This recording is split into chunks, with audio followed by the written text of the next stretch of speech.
Александри Кеманов Вашъл. Този път ще пробвам в ми, да видим какво ще стане.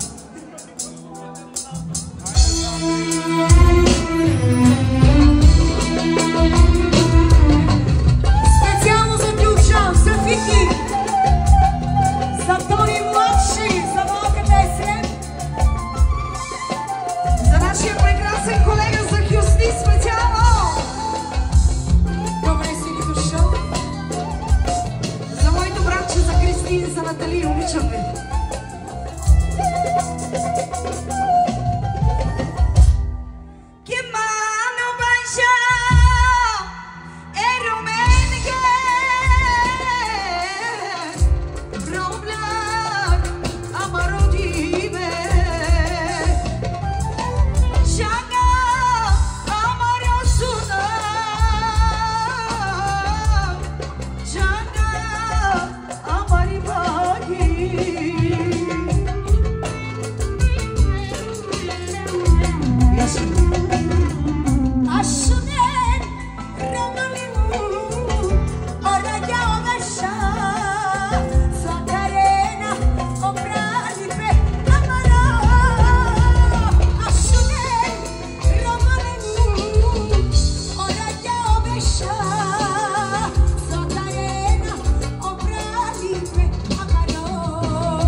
Ако ще се излагам, поне се излагам пред 300 човека. Оставаме в ми. Тук сме си само колеги, така че не се излагаме. Много сме добре. Нали? И ти си супер и се забавляваме. Имаме си празник, имаме си младши Тони. İçim yanar, içim kanar da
ти за Роксана, наистина си страхотна.